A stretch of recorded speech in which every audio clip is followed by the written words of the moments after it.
بسم اللہ الرحمن الرحیم۔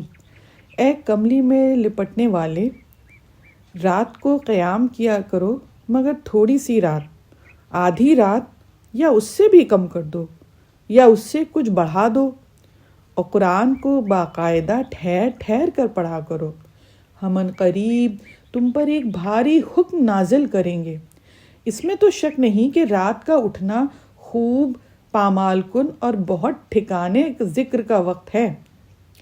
دن کو تو تمہارے پاس بہت سے کام ہوتے ہیں، تو تم اپنے پروردگار کے نام کا ذکر کرو اور سب سے بڑھ کر اسی کے ہو رہو۔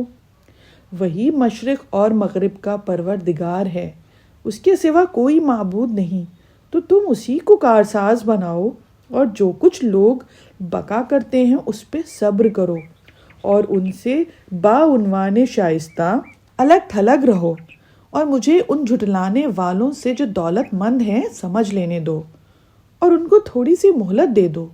بے شک ہمارے پاس بیڑیاں بھی ہیں، جلانے والی آگ بھی، گلے میں پھنسنے والا کھانا ہے، اور دکھ دینے والا عذاب بھی۔ جس دن زمین اور پہاڑ لرزنے لگیں گے اور پہاڑ ریت کے ٹیلے جیسے بھربھرے ہو جائیں گے۔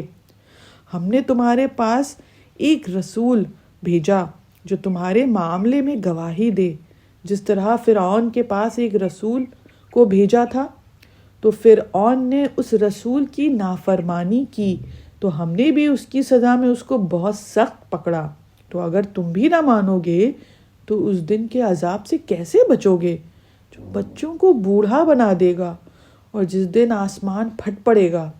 یہ اس کا وعدہ ہے جو پورا ہو کر رہے گا۔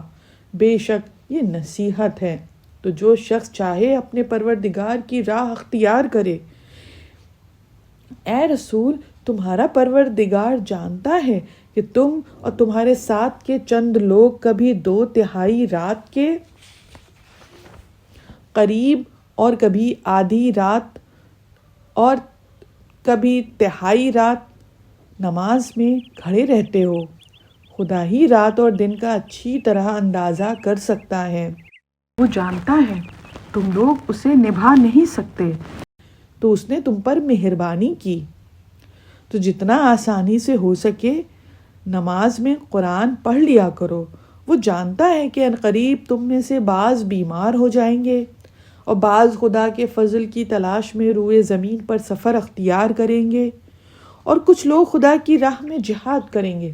تو جتنا تم سے آسانی سے ہو پڑھ لیا کرو، اور نماز پابندی سے پڑھ لیا کرو، اور زکوٰۃ دیتے رہو، اور خدا کو قرض حسنہ دو، اور جو نیک عمل اپنے واسطے خدا کے سامنے پیش کرو گے اس کو خدا کے ہاں بہتر اور صلے میں بزرگ تر پاؤ گے۔ خدا سے مغفرت کی دعا مانگو، بے شک خدا بڑا بخشنے والا مہربان ہے۔